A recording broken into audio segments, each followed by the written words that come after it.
Well, we'll talk a little bit about contract issues, and what I want to cover is, I wanted to talk about, where we are as an industry in relation to our customers and in relation to your trade contractors. Because this is a crazy time, and I don't need to tell you how insane things are, how angry people are now. And in a few minutes, I'm going to talk about dispute resolution and what, people are doing to try to prevent themselves, to keep themselves out of court, because you don't want to be in court, because you get to a courtroom and you've got 12 angry men. There was a movie called that. 12 Angry Men and Women now. This anger translates into a real resentment of business people, particularly big corporations and corporate entities. And I don't have to tell y'all, you get into a courtroom as a builder, and you're about as popular as the lawyer. Correct. Yep. And so we're having to deal with people in this climate where homeowners are angry, they're skittish, they're nervous, they're used to seeing stuff on HGTV where, everything is in budget and on time, and they bring armies of people into those TV houses to allegedly do work on those reality shows. In an hour. In an hour. You got people, who are worried about, maybe they're worried about their financing. They're paying more in interest than people have paid in 15 or 20 years. I'm sorry, I went ahead and started and I moved. It's okay, we'll adjust. Okay, I appreciate it. Is that coming in okay? Yes, sir. You gonna stay seated, you think? I'm sorry? You gonna stay seated, you think? Yeah. Thanks very much. Okay. That'll be easy for you. Yeah, it just helps me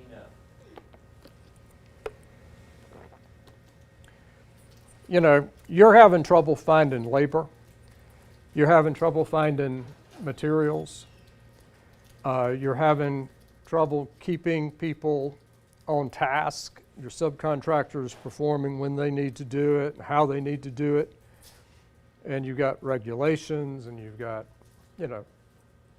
all these things that you know about. Inefficiencies, delays, interruptions. You're not getting stuff when you need to. How do you protect yourself, from all those things? And, you do that through your contract as the first line of defense. And maybe even more important than that is you do that through your insurance program. But mainly here, I'm going to talk about contracts. I tell people, your contract needs to reflect your business. I can give you a sort of standard form contract, but it may not work in your system. It may not work in your accounting system, or how you have chosen to do business successfully all this time. I can give you a cookie cutter contract that may not reflect who you are as a business. It may not reflect your communication style and what you want to do in communicating with your customer. And likewise, it may not reflect the work you do. Are you a small project remodeler, a handyman? Are you a custom home builder? Are you a tract builder? What do you do? So all that's important to know and talk to your lawyer about as you're drawing up a contract. Now, I feel strongly that a contract should reflect the values of the contracting parties. And so when you propose a contract to your customer, I think it should be fair and even-handed. I know that there are particularly big commercial general contractors. They want at every opportunity to take advantage of the other party. And I'm not going to say this to disparage any home building entity, but production builders, they have their non-negotiable adhesion contracts that they give to their customers, and they say, you know, you can sign it or you can just, you know, walk out the door. I'll talk about those in a minute. Those types of things reflect different value systems. By and large, if you're doing custom home projects, if you are doing projects on a one-on-one basis with your customer, working with them hopefully as a partner as opposed to a customer, you want to give them a fair contract. And you want to deal fairly with these people because it's, at the end of the day, going to make everybody's lives easier. Particularly when we talk about subcontracts.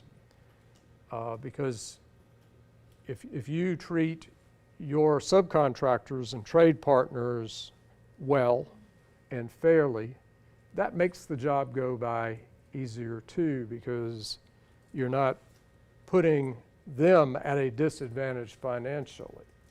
Cash flow is going to flow better.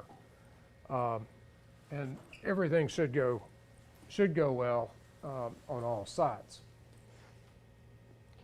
And I say at the last bullet here, it should not be unconscionable, because if your contract is deemed to be unconscionable, so unfair that no reasonable person would agree to those terms, which is the definition, then a court may not uphold some or all of the provisions that you need to keep before the court. They may get thrown out.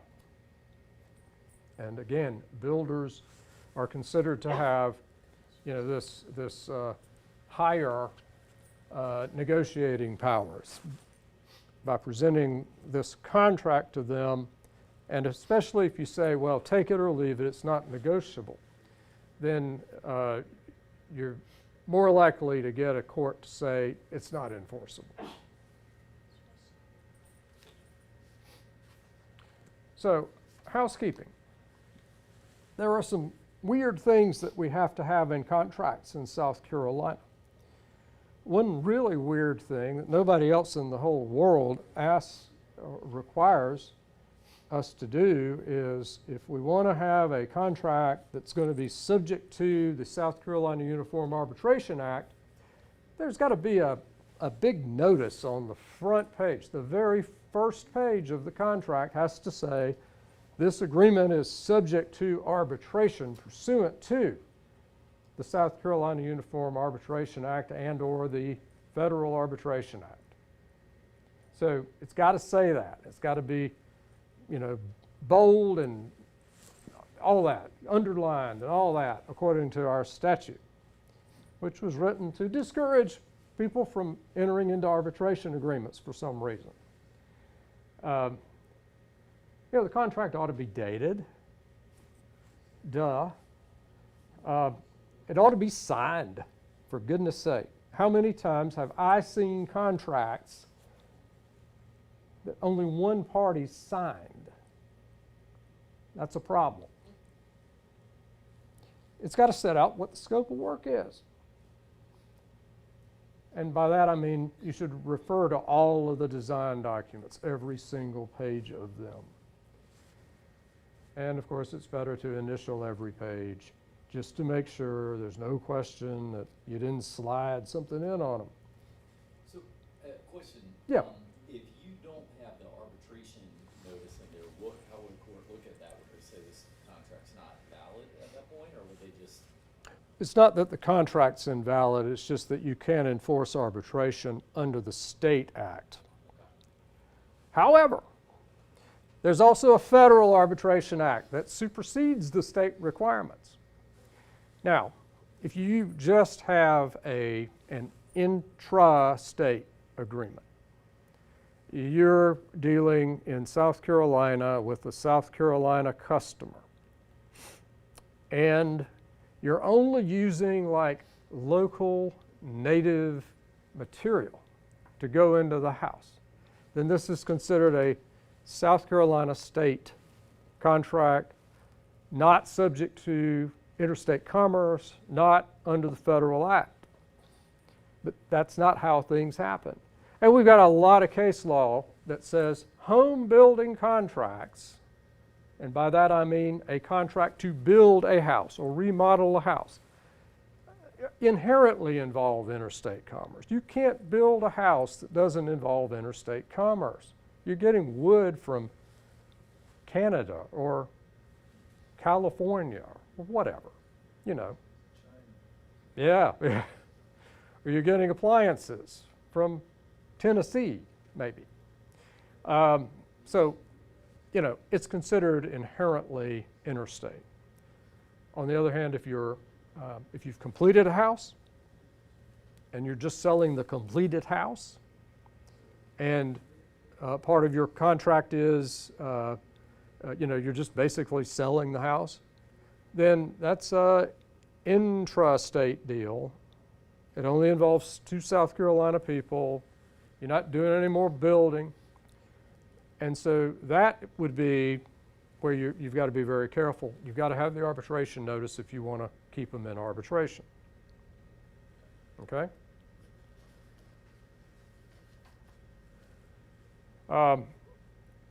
If you use a portal, a lot of people use Builder Trend or some, I guess Builder Trend's the only game in town now, isn't it?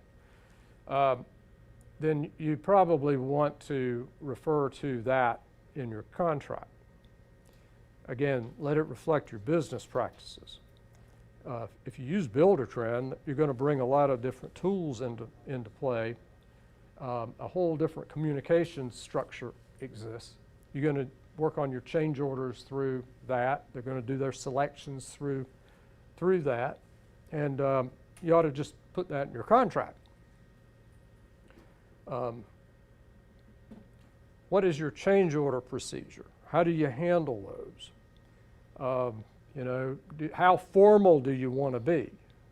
Because I'm here to tell you, they need to be documented, but I don't want you to use a contract that says you have to use this form and everybody's got to sign on to it and everybody needs to have it notarized and it's got to be sent in a certain way for it to be effective. I don't want to see that because people are not going to follow that form. They're not going to follow that procedure.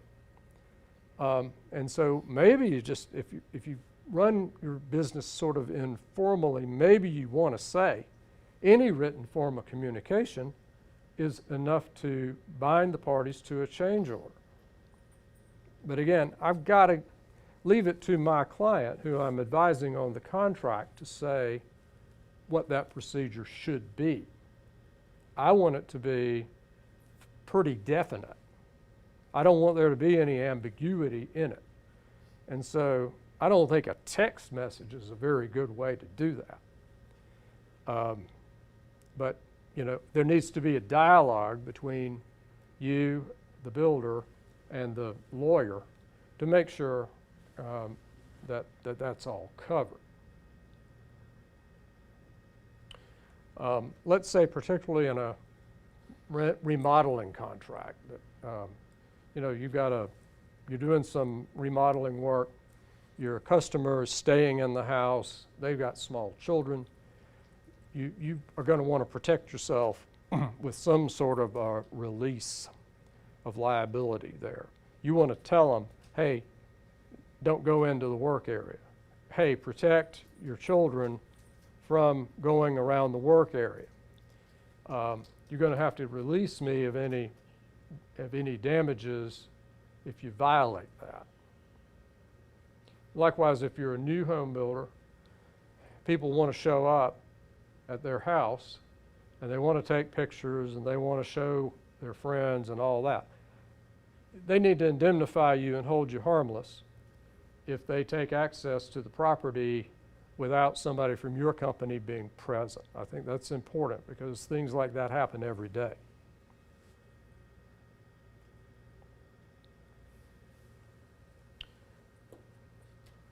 If you need to obviously talk about builder's risk with your customer. Who's going to pay for the builder's risk? What's the builder's risk going to cover?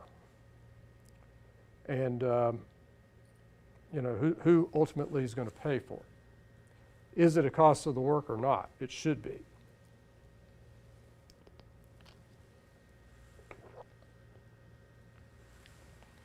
And there always are people who are going to want to do some of the work themselves, bring some of the fixtures in themselves, order stuff off Amazon. I mean, that is a very bad thing, right? We've had lots of people, lots of builders who've kind of gotten the raw end of the deal when people do that and something goes wrong. So I want my builders to be indemnified for any work that the homeowner himself has done or hired out through separate contractors. I am not a believer in allowing homeowners to take scope away from my builder. And if they're going to allow that, then they need to protect themselves by being held harmless and making sure that's not part of any warranty. And this, I'm continuing on with just a sort of litany of some highlights here, some big items that you need to make sure are in your contracts. One is a waiver of subrogation. This is a common provision in construction contracts, and it says basically, look, if the builder's risk carrier, and the builder's risk is paid for by the homeowner, then if the builder's risk carrier has to pay a claim, and it's your fault as the builder causing this damage, well, they can't come back and subrogate against you to the extent of payments under the property policy. And this would work. You can make it so that the waiver of subrogation goes off into the future. Let's say in 5 years, something happens and the house burns down. And the insurance company, the homeowner's insurance company, comes back and says, oh, it was bad construction back from when you built this house. Well, if you have a waiver of subrogation and it's written to survive the closing, to survive the completion and termination of the contract, then the waiver of subrogation should apply and you should be protected from those claims. So you can see how that's super important. You don't want your liability coverage to have to respond to that 5 years later, where it's insured. I got a question on that. Yeah. So how well would that hold up? I mean, if a customer has signed as part of the contract a waiver of subrogation, I know how this works. I've been in this business where, they come back at, even a GC to a sub, you'll see this sometimes. And you say, well, sorry, insurance company, we have a waiver of subrogation. I mean, would that actually hold up? I think it holds up. Okay. It's got to be clear, and to be safe, you should read the policies. I'm not aware of a policy that says you can't waive subrogation. But, insurance companies always surprise me, because they try to get ahead of the game. And, but I think it's a good clause, and it's something, and if you're very explicit about it, and if you explicitly say this survives into the future, then it ought to be good. I want the contract to waive consequential damages. This is always to the builder's benefit, to waive consequential damages. That is, if there's, the most obvious one is if there's a delay. If something happens and you're not able to deliver the project on time, then the homeowner would not have a claim against you for his delayed damages, his escalated interest rate, or whatever all those other damages might be from that. Those can really stack up real quick. I don't have to tell you to include a written warranty in your contract. We heard, we had another session this morning involving construction claims and construction warranties, and that was very interesting to hear. The 210 warranty people can give you basically a full package, and that includes a lot of interesting things like a performance standard, that if you meet the performance standard, then there's no claim against anybody. But if there is a claim, there's like a 1 year, I think they call it a surety, and a 2 year basic warranty, and a 10-year structural warranty. So all that's very interesting. It's probably worth looking into that. But if you're going to do that, I would encourage you to put it into your construction contract from the get-go, saying, we're going to give you this 210 warranty. This is the warranty package. And that's going to be the warranty that you get from this transaction. And you're not going to get any other warranty. It's just this one. 2 years on the basic warranty, 10 years on the structural warranty. And we'll see how that holds up. I have not seen that kind of an integrated building contract yet, but I think there's a place for it. I also don't have to tell you about escalation clauses and allowances and those things you've got to do to protect yourself against construction cost increases. You should include some sort of an escalation clause in your contracts. And are y'all familiar with that? Have y'all tried to use those before? Because what I typically do is I take the 5 big ticket things like framing and drywall materials and concrete and some other things, and I say, well, this is our price today. But if the price increases more than some percentage, 5% or whatever, then we're going to be entitled to a change order for that increased amount over and above the percentage that you agree on. And it seems to work okay. I have seen a lot of builders who do lump sum pricing go to these allowances, and they put an allowance on everything. So the allowance is basically just a cost plus deal. I don't really care for those. I think they're a real pain to manage. I think it's an accounting nightmare. But people have used them and they think it gives them some protection. And it probably does give them some protection.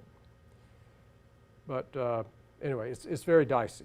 If you only do cost plus projects, and that's kind of built in, although you're estimating it. Yep. But It's built in. That's why you want to do a cost plus project in the kind of environment we had at least a year or two ago. I've seen some contracts though, they say they're cost plus, but they have allowances and they have reference to an estimate. So they're kind of managing the cost plus like it was a lump sum deal. And, you know, I didn't think it made any sense for them to do that way. But again, they've done it that way for years, and as far as I know, they're still doing it, even though I told them I think it's goofy. So can I ask a question about that? 'Cause Yeah, we sure. do. You We do. an estimate. Yep. You And do let an the estimate. owner understand they're based on if you fall in these type allowances, that you don't, you know, do far and beyond, above Yeah, that. these are the Then- parameters you're setting. But Just- then we also use that to say, we're only gonna, the last 3 contracts or last 5 contracts, we've been within 5% of our estimate. Yeah. So, And there's nothing wrong with having an estimate, and you should have an estimate on a cost plus, because that's sort of that's the basic understanding of the scope and the magnitude of the project. So I think that's a good thing to do. But when you have allowances though, allowances is a lump sum contract idea, and I would just maybe discourage you from doing that, because I had this litigated in a case where the owner was trying to say, well, I know it says cost plus, but you really were treating it like a lump sum deal. And so when you exceeded the estimate prices and when your allowances turned out to be unrealistic, I'm going to treat this like it was a lump sum job and make you show me a change order. And that was, again, that's crazy. That's a crazy theory. But it brings that sort of ambiguity into it, where you're using terminology that fits into a lump sum contract, and you're doing a cost plus job. So I would maybe look at your contract again and look at how you treat allowances again and how you treat change orders again in that sort of context. The other thing that I've had my contractor clients get into some trouble with, it's just an issue in a case, is you know, they've got a lump sum deal and they're dealing in allowances again. And with the allowances and allowance items, they are taking cash discounts from their suppliers. And, you know, they're getting rebates from their suppliers because they buy a lot of stuff from some lumber yard or another. And then I've had homeowners complain about that, and they went so far as to say, well, you've defrauded my client by doing that, by taking these discounts and not giving proper credit to the homeowner for that.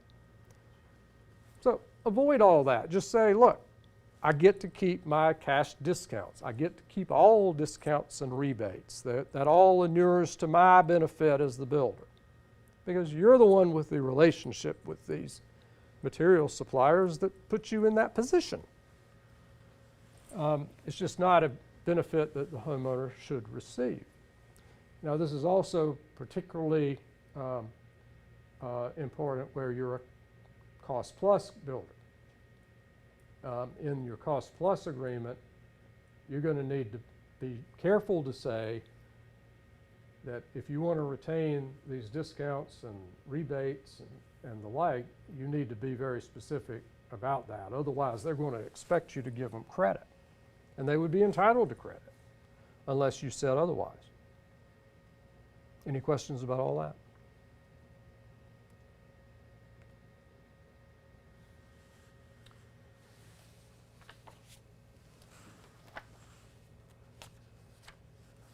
So, for goodness sake, you want to have a provision in your contract that says if there's a dispute and if you prevail, then you get to recover your attorney's fees and your costs, because litigation's expensive. arbitration's expensive. And you need to discourage claims and discourage disputes as much as possible. That's one way to do it. I have taken to putting in contracts, because people are so weird now, so private now, that, yeah, we can use photos of your house.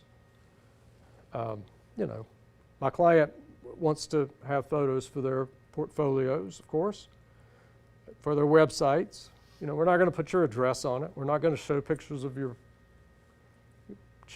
children or anything like that. But we want to have the right to use photos on the website, on social media, and the like.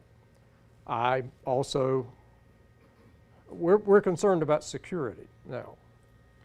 I want to have a webcam, you know. I want to have, maybe we want to fly a drone out there. I am starting to tell people to put out no trespassing signs on your job sites. And in Greenville, the better builders now are using fencing with that mesh that goes up so you can't see what's behind it. And you do that and you put a no trespassing sign out. What's that going to do? It's going to secure your project better, but interestingly, it may prevent you from looking at pictures of your construction progress in a lawsuit years down the road, because some investigator maybe has gone onto your job site and taken pictures of how you were doing stuff. And that is actually happening now.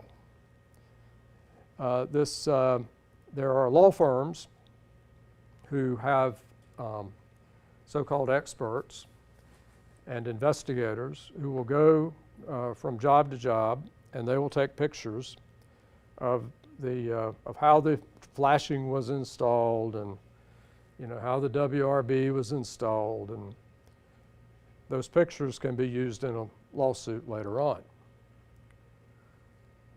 So you'll prevent that by securing your job site, putting up a no trespassing sign, because I've got a good chance to prevent those photos from being introduced into evidence if they were taken contrary to a no trespassing sign.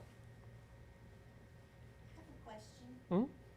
You're mostly talking about the contracts between the contractor and the owner. Mm-hmm. What about the contractor and your subcontractor? Because social media, our subcontractors are wanting to use social media Right. a lot lately. They do, and they are. We've got a social media policy that we try to, give to all of our trades. Okay. Talk to them verbally about that. Mhm.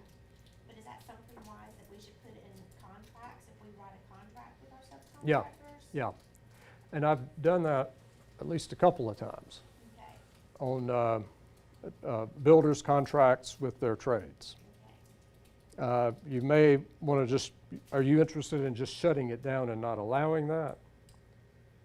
Preferably. Yeah. For our clients' privacy. Right. Well, the thing is, you have duties and obligations under your contract with the owner. Right. And you may agree in the contract with the owner that, hey, we'll do, any photos that we post will be, not identifying the address, the owner, or any of that information. You lose control over that if you allow the subs to do something similar. So it's probably a good idea.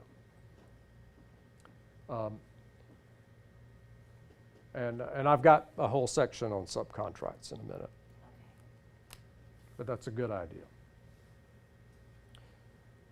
Use of social media, that's certainly a thing. As the builder, you want to be able to again, have your portfolio out there. You want to show people on your Instagram or whatever what kind of work you're doing, how your work is, and build your brand. The other thing is, I could probably talk for a whole other hour about the use of construction drawings, the ownership of those drawings, who owns the copyright, who has the right to reuse them. I won't do that. But if you're particularly if you're in a design build environment, if you are responsible for the design, it's certainly necessary for you to put something in your contract to say, yeah, you're not going to reuse those drawings. And if they are to be reused, you want some compensation for them. I have seen people, owners, who want to have an appraisal contingency put into their construction contract. There's no way you're going to agree to that. Sometimes it's good just to address that right there up front. Yeah, we're not going to agree to any appraisal contingency. If some banker down the road says, well, I'm not going to give you your final pay app because I don't think it's going to appraise. No, that's not right. So just say so up front. And this completion of this contract is not subject to any appraisal. Along the lines of insane people, angry and distrustful people, we started to see these what I call play nice provisions in the construction contract over the last few years. Things like provisions that say we're going to deal with each other in good faith and fairly, and we'll be civil to each other. Whoever thought that you'd have to say something like that, but we do. We do. To limit the time and the manner of communications. Got one client of mine who was he thought it was very important to maintain work-life balance. And he was very successful, and he had a great family. And he basically said, look, you can communicate with me between 8 o'clock in the morning and 6 o'clock at night. But he wouldn't have any more communications other than that. And that's 5 days a week, not 7 days a week. And he said, he's the first person I ran into that wanted in his contract, there won't be any text messages. And I thought that was the best idea, because if you're in a litigation, particularly if you're in litigation, dealing with text messages is impossible, because sometimes they go away. You got an old phone and they get gone, and then even if you have them, they're very difficult to deal with as far as the evidence goes. I'm always getting screenshots of text messages, one after another after another. And it really drives me crazy. And so I put in the contracts that text messaging is just not an appropriate form of business communication. I have builders push back on me on that all the time. They say, well, that's how I communicate. I'm on the job site. How else am I going to do this? Again, I can't give everybody a contract that works for everybody. And if that doesn't work for you, man, you've just got to, we'll leave it out.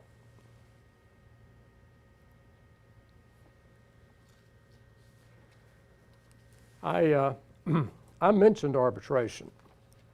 And,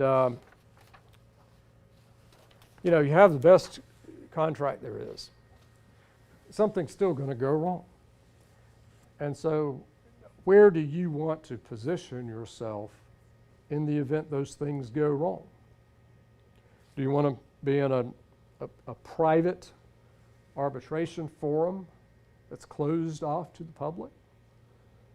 Or would you prefer to be in open court and have your case decided by 12 angry people? You know, by and large, the industry, not just me, but the industry has come down in favor of arbitration. And so we've had a lot of cases, especially recent cases, on that. Well, you know, what I'm seeing from our courts is this. Our courts in South Carolina are extremely protective of home buyers, and they have been for the last 50 years. And so you start with that premise. The courts are going to protect the home buyers. And they're going to be very skeptical and look very closely at provisions, especially provisions that limit the homeowner's rights to recover damages against their builders. And they want to particularly be skeptical of arbitration provisions that, you know, you've probably all seen consumer contracts that are, if you ever read the fine print, consumer contracts and arbitration provisions are, I mean, they're as one-sided and as oppressive as they can be. You're only entitled to arbitrate through this one arbitration forum, and you know you've got to pay this and you got to do that, and you know it's basically impossible to comply with those requirements. Production builders have been guilty, I would say, of putting into their contracts very oppressive arbitration clauses. And they're paying for it now, as we're going to talk about it in a minute. There's reasons why the industry wants to arbitrate, and that's because it's a private proceeding, because you don't deal with litigation costs. There are limits in discovery in arbitration. You can even put in your arbitration agreement, we're going to have limited discovery, and there's going to be a certain number of interrogatories that can be served, and you're entitled to only 2 depositions. You know, you can make it as limited as you want. On the other hand, there are no limits whatsoever when you're dealing with litigation. And so the sky is the limit. And again, I use this word proportionality because you know, you can have a $20,000 dispute that just becomes, just completely blows up because some plaintiff's lawyer has decided he's going to blow up the case. And he's going to notice all these depositions, and he's going to request, you know, documents from every other project that you've ever done. And so, you know, before long, you're spending way more money defending this case than the case was worth. So it's better to control the proportionality by agreeing to arbitrate. Arbitration is no panacea. Arbitration can take a long time if the parties aren't motivated to control that and to get the case on track to be decided in a reasonable time. But you know, the alternative is litigation, where you might be waiting 2 or 3 years for a trial, and then you appeal, and it could be 5 more years. So pros and cons, they're all there. Arbitration can be very expensive, but it can also be more cost effective if you approach it right and if you have the right things in your contract.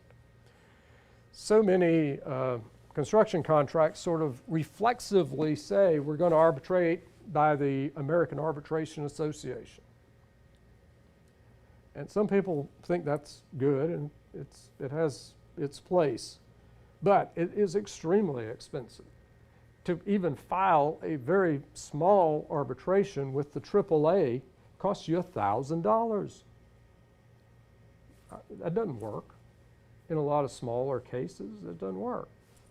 So you might want to consider putting in your arbitration clause that, well, we'll arbitrate with one private arbitrator to be selected by the parties, and say this arbitrator has to have so many years' experience, and this is his field of expertise and all that. And that the proceedings will be under the American Arbitration Association rules, but not administered by the AAA. That's what I put in my agreements. And I think, by and large, that has been a good thing.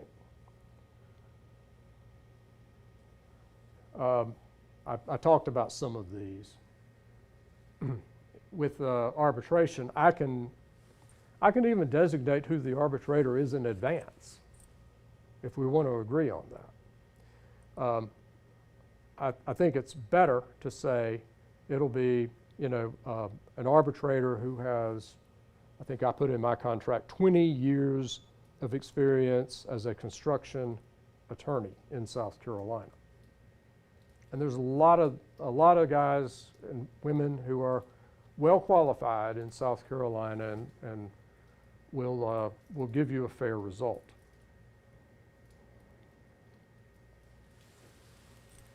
I talked about the notice requirement that you have to have in South Carolina.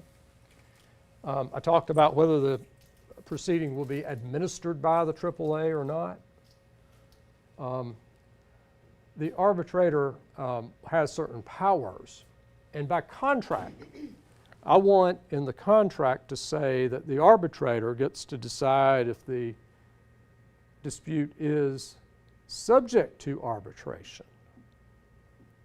And I say that because if you don't put that in there and there's a question about arbitrability, then oddly enough, in South Carolina, that dispute gets decided by a South Carolina state court judge. That's the law. But if you put it in your contract, no, the arbitrator gets to determine arbitrability, then that will be enforced. Doesn't South Carolina require that you have to, at the top of your contract in bold, underline? Yep. It's required. Yep. If it's not in there, they don't care whether it's further down in there. If it's not in there, it's not subject to arbitration under the state act. At the heading. Yep. Very, very top. Bold letters. But you can always put it under the federal act. Yep. This case was decided in 2022. Lennar, production builder. I'm involved in this case. It's still going on. For the last 5 years, it's been going through appeals. The Supreme Court late last year, decided that no, the dispute has to be litigated and not arbitrated. The state Supreme Court found that the arbitration clause was unconscionable. The entire contract was unconscionable. They looked at the arbitration clause specifically and said, oh yeah, that's unconscionable. And the real reason that they found that the arbitration clause was illegal or unconscionable was it had this crazy clause that said customer and builder will arbitrate claims as against each other, and if the builder wants to bring in subcontractors, the builder has the right to do that. For some reason, the court thought that was wrong. I don't really understand why that's so, why it's certainly not unconscionable to me, but they said, oh, that's enough to make it wrong and illegal. Because the homeowner plaintiff was not allowed to control who was involved, who was joined in the lawsuit, and who was subject to a verdict. Because the homeowner otherwise wouldn't have had a right to arbitrate, couldn't have made a claim, would have had to go to court to sue those subcontractors that they said was responsible for causing the damage. And the court said, you know,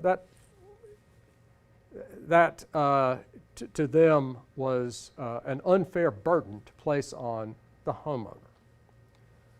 So we all looked at that in the construction bar, and we fixed it. And it's easy. We just say, the homeowner can join these other parties, and you, builder, are going to say so in your subcontract.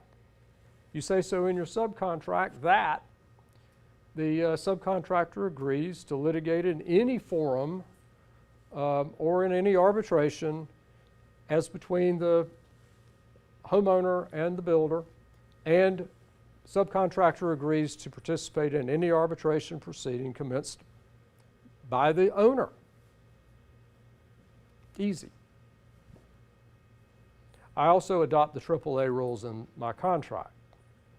One of the things Lennar did was they had some crazy arbitration scheme where, you know, you're going to have 3 arbitrators and they're going to do this and that and the other thing. It really was kind of a goofy arbitration clause. So I just say we're going to have the AAA rules and they'll apply.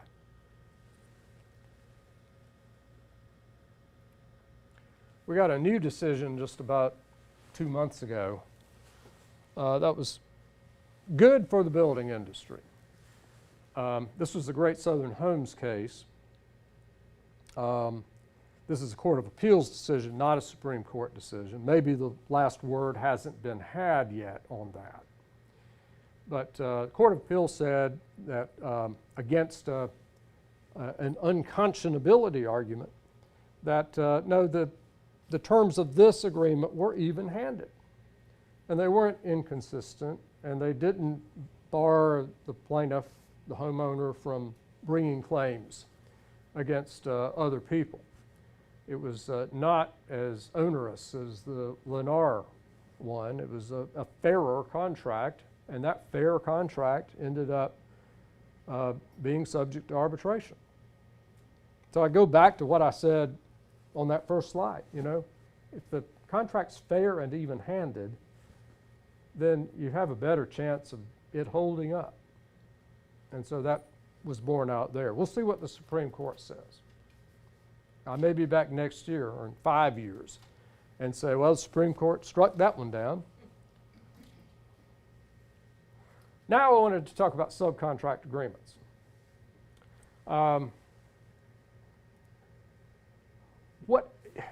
You want the prime contract and the subcontract to work together, just like that, okay? And so what you want to do with your subcontract is pass through all of the provisions of the prime contract down to the sub. And that's like with scope.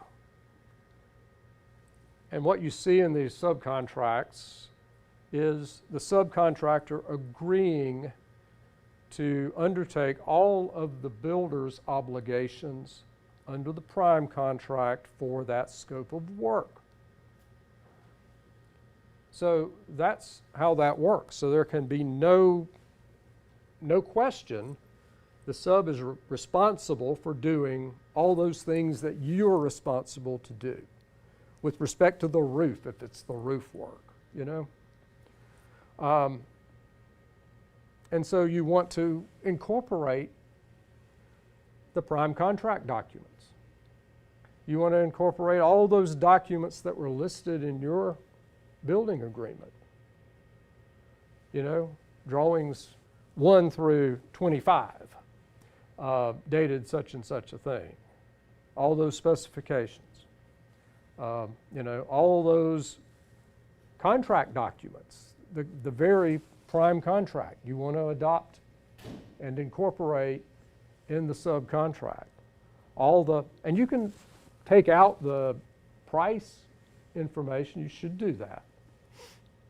But give them the contract with that taken out. Give them all the change orders. Give them any schedules you've done. All those documents need to flow down to the sub. And more importantly, you need to make sure y'all are on the same page as far as dispute resolution goes, and it's so easy just to say, we're going to have whatever dispute resolution they said we're going to do. Right? Now you want to have an arbitration.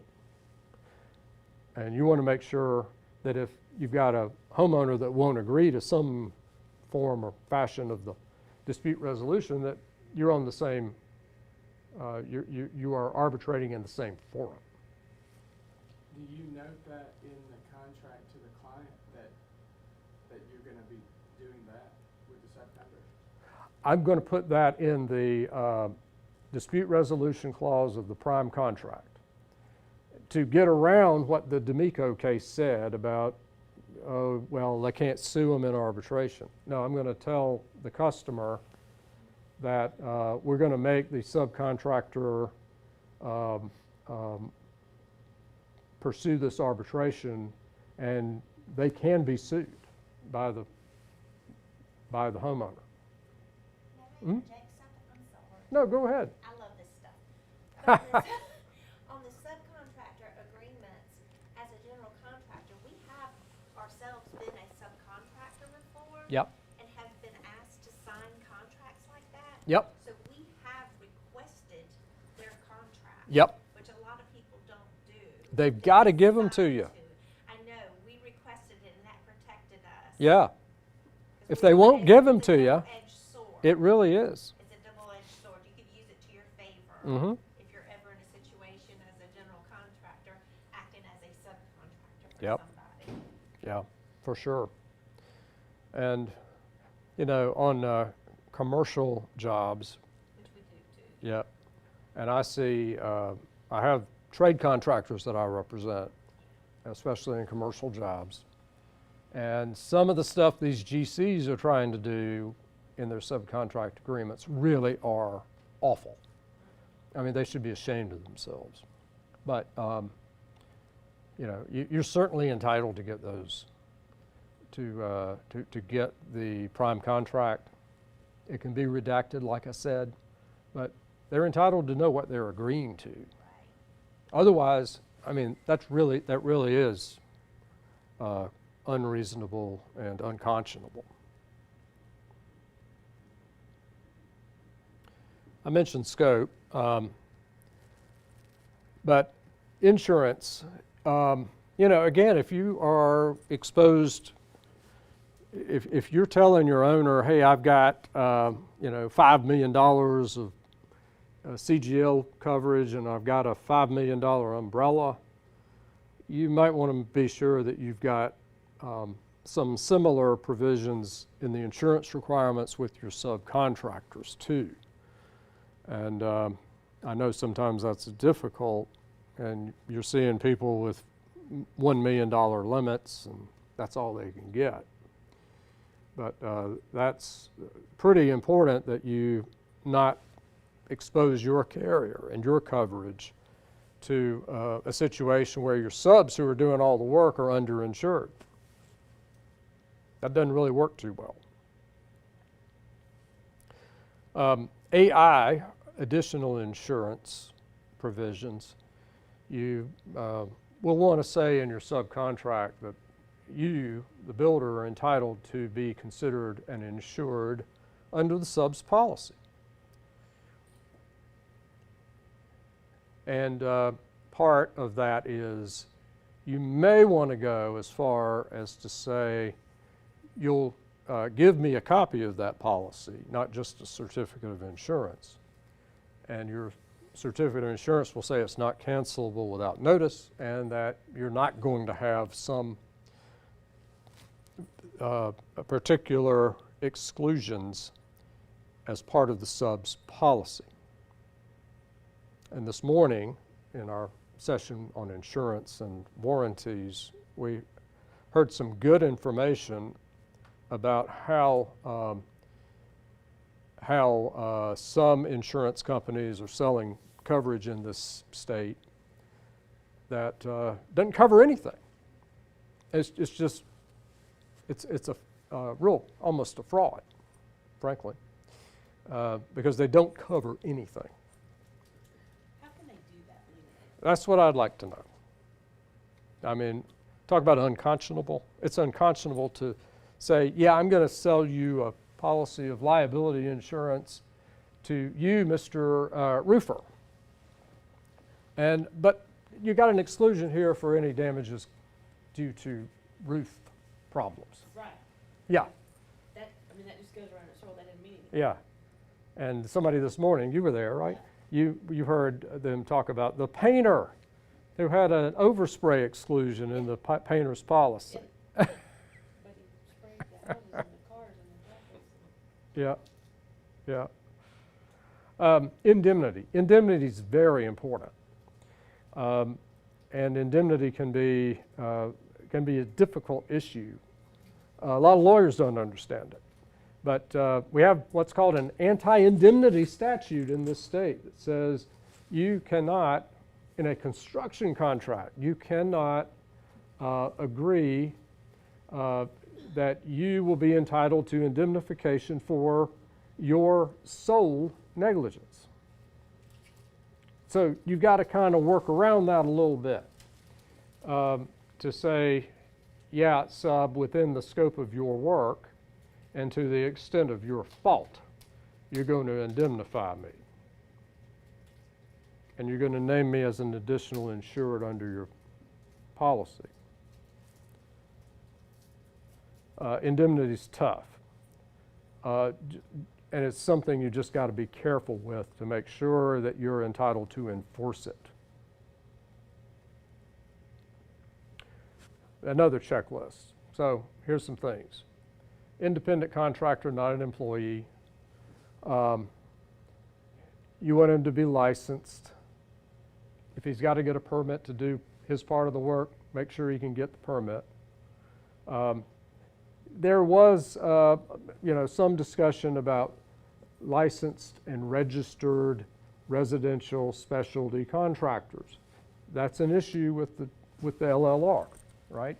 And you don't want to get into trouble with the LLR because you're using unlicensed or unregistered specialty contractors. If they have to be licensed, you want to make sure they are. So make sure they're properly licensed. Put in your contract that they say they are, but you kind of got to check up on them. See, that's what's confusing to me is that as a commercial contractor, you have to hire subs that are licensed. But under a residential, if I understand it correctly, they don't have to have a license. I thought it was the other way around. It's kind of a matter of interpretation. Uh-huh. You wanna get Yeah, down right. to it. It's the way you read the statute. Yeah. Yeah, and there's limits, dollar limits there. The commercial contractors, and I don't represent a lot of commercial GCs, but as I understand it, you can hire people who don't have a license to do commercial work. They're working under your license. Up long to a as you're dollar under- limit. Up within the Within limits. a dollar limit, yeah. Yes, that's right. As long as they're under your direction. Under your direct supervision, right. You're in responsible charge of that GC work. has to be on site at all times. We've been working there. That's a matter of interpretation too. You're in responsible charge of the work. Okay. So, I always, like, you could be the biggest production builder in the state, and then you have one qualifier, right? And that person's not in responsible charge of all the work going on. But if you're the biggest person in the state, you're also doing your own inspections. You've hired an engineer that does all the inspections generally. You think? I don't think so. The larger D.R. Hortons and all, they have their, Oh, we just had a big case in Anderson. and that's where I'm from. Yeah. That's why it happened. Yeah. Yeah, that was, $19 million or something? I was in that case for almost the whole duration. They were not doing a lot of inspections. Or, yeah, well, yeah. They weren't. But anyway, it didn't turn out too well for them. I tell you what, who made out in that case? This was 234 houses, I think, $100,000 each. something like that. Yeah. But who made out was the lawyers. Oh, absolutely. That's who always makes out, no offense. 40% contingency fee. 40% Oh, contingency fee. And the expert out of Virginia, who testifies for this particular lawyer in every case, he made out pretty well. And all those defense lawyers came out pretty well. But D.R. Horton, not so much. So anyway, that's a whole different hour. I could talk for an hour about that case. It was fascinating. And thankfully it is over. But the subcontractor got charged too, the mason, right? The plaintiffs, the class plaintiffs made a good decision to only sue D.R. Horton. D.R. Horton in turn made claims and sued in a third-party action everybody they could identify that had anything to do, ever touched that subdivision. Those people, in turn, those third-party defendants, sued everybody that they could identify ever worked on the project for them. And you see where I'm going with that. Those people, You chase the money. I mean, all the way down. Chase the money. Yes, you did. That's exactly right. Who has insurance? That's what they're chasing. Right. They found every certificate of insurance that they could find, and they sued everybody on those certificates of insurance, and they tendered claims to every one of those insurance companies. And it was a mess. There were 200 lawyers involved in the case at one time. And to pick the jury, they had to rent out the Anderson Civic Center to bring in the jury. Are you serious? I'm serious. Serious as a heart attack. There was not enough room in the courthouse for the jury venire. So 500 or so jurors were called. I mean, the county, you can imagine, the county's going broke, having to try this case for a month. It was a very, very bad time for the South Carolina judiciary. It is the poster child why you should not have class actions in residential construction cases. It's a poster child for why we need to reform how we're doing things as far as allowing third-party practice and fourth party and fifth party and all the way down the line. It was ridiculously inefficient and just not a good way to run a litigation. But again, it's not the judge's fault, it's the way the system is set up, which just needs some reform. Okay, I'm sorry to get on the soapbox. Let's see, I was saying the AI on the additional insurance.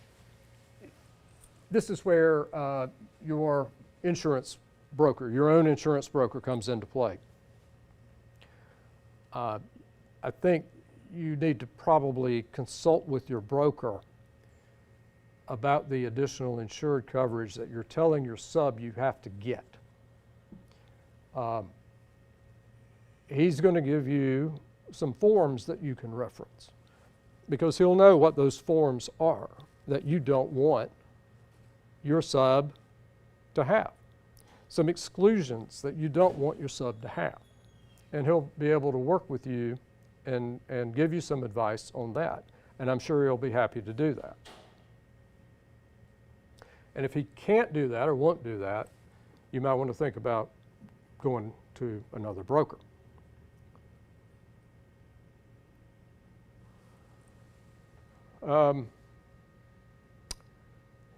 Again, I talked about indemnity.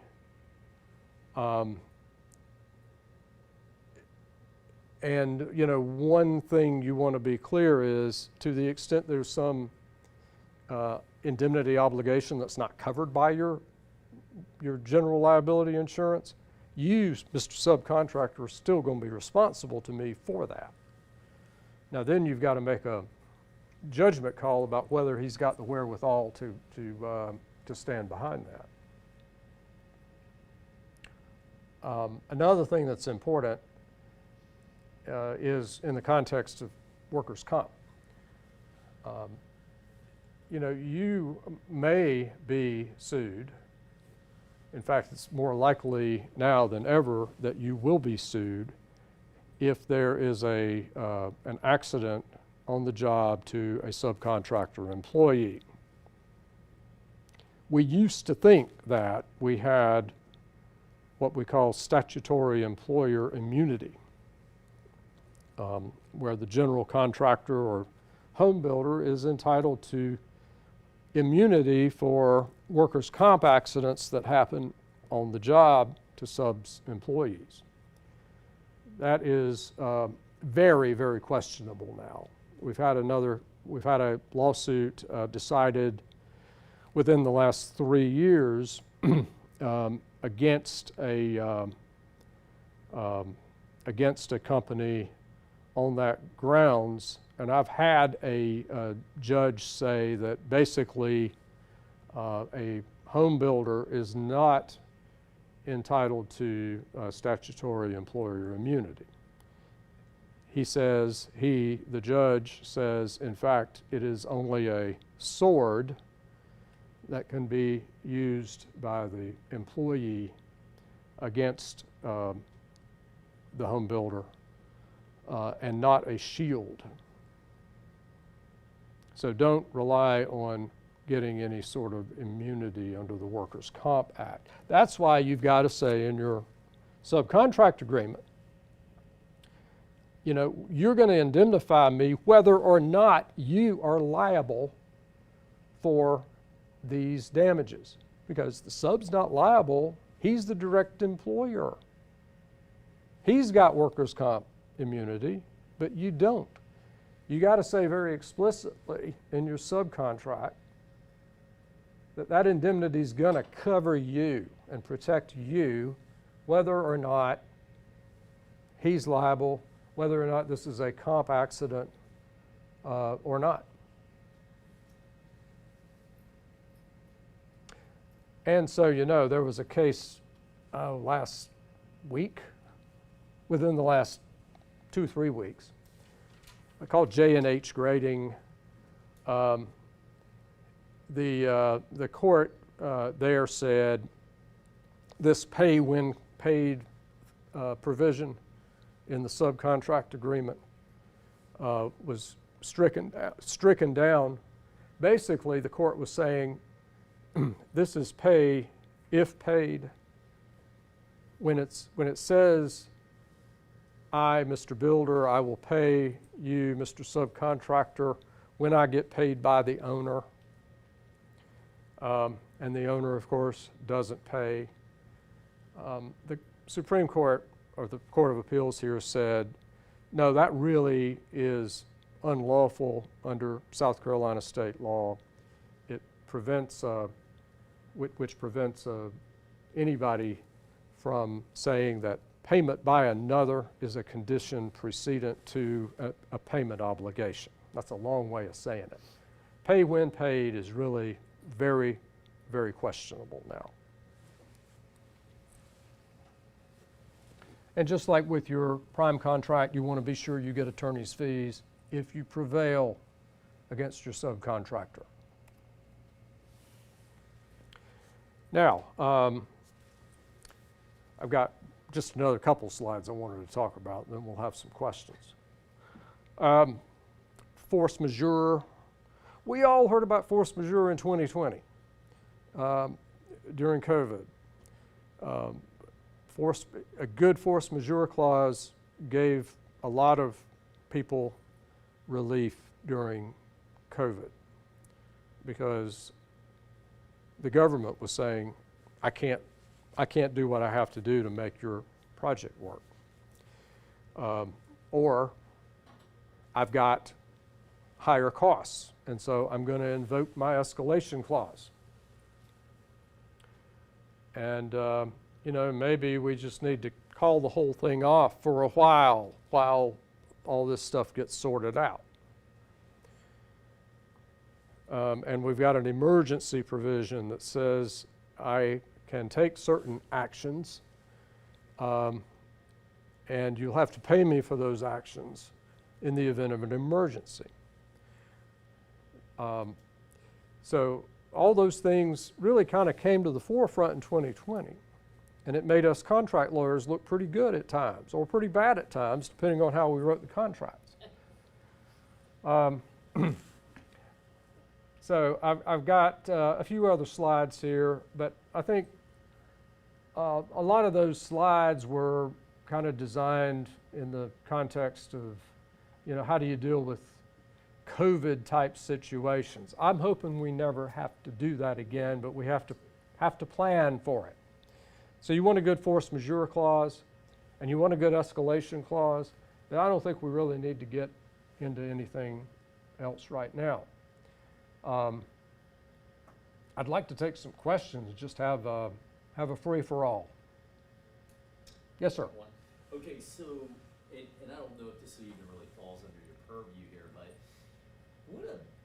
is there anything you could put in a contract? Unfortunately, I don't have anything like this right now, but customer goes on Yelp and gives you some ridiculous review. Oh, yeah. They didn't even maybe work with you. Right. Is there anything you can put in your contract or something that can protect you from that kind of stuff? I like that. I think that's a great idea. Put in a mutual non-disparagement agreement. Yeah. We could do it as a confidentiality and non-disparagement agreement. I mean, you do that after the fact, after there's been a dispute and you settle the dispute.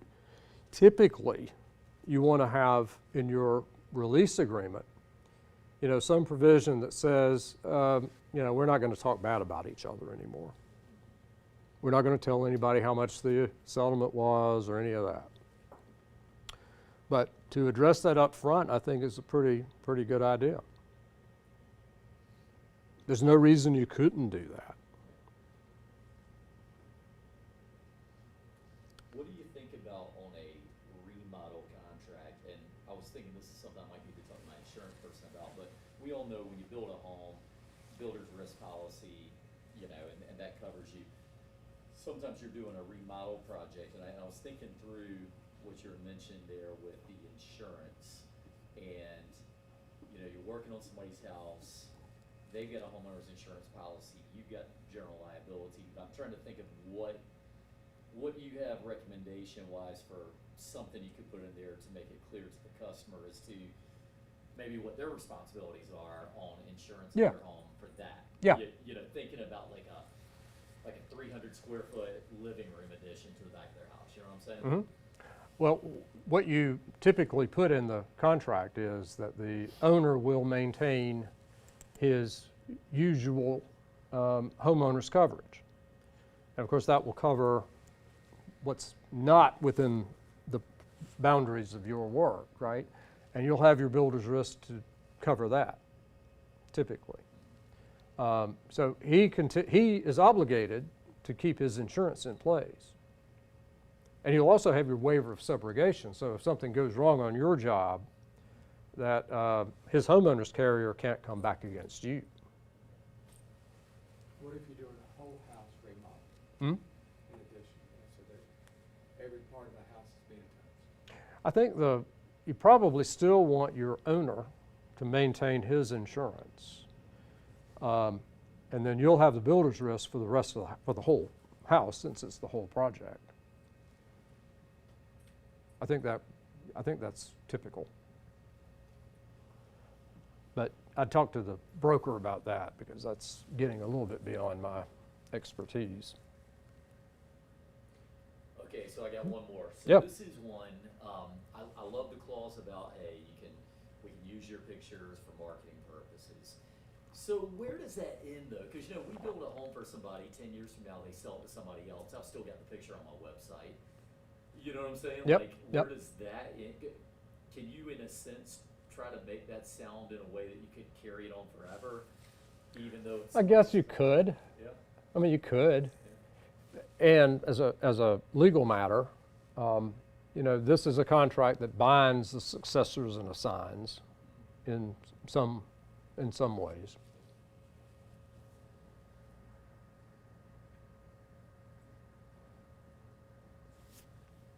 I know y'all got other questions. On that picture thing, I got a house that was put on national news. A lot of developers about 16 miles away from my project. What now? There was a black lady on Hilton had a piece of property. And the developer was trying to steal it essentially. Okay.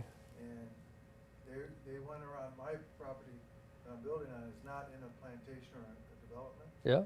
They took pictures of that and referenced that as the developer. Oh. They didn't mention you by name. No, Yeah. they didn't take the picture of my sign either in the front. It's kind of like false light, which is a tort, but I don't know. I don't think it's worth pursuing. but It's not something you'd pursue. It's just sloppy reporting, right? media, Yeah. false news. Fake news. There's a lot of that these days. Yeah.